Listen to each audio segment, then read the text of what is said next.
최근 군산에서 화학물질 누출 사고로 주민들의 불안감이 커지고 있습니다.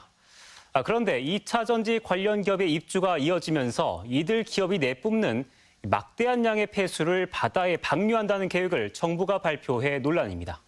바다는 그럼 안전하냐, 새만금 주변에 오염이 가중되지 않느냐는 의문이 제기될 수밖에 없습니다. 정자형 기자가 취재했습니다.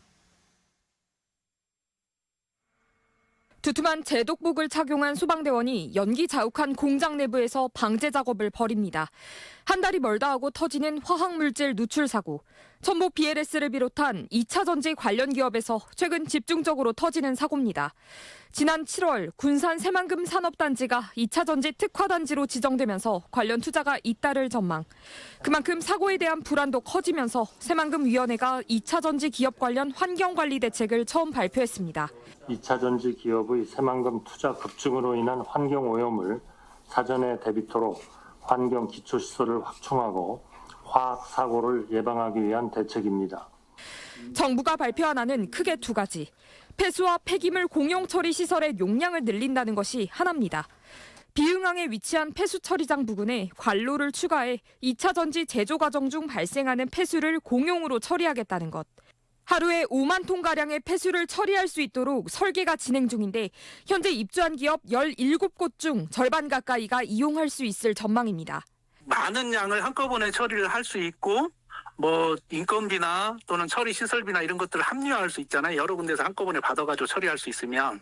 하지만 고농도의 폐수와 폐기물이 나오는 업체의 처리 방법이 문제입니다.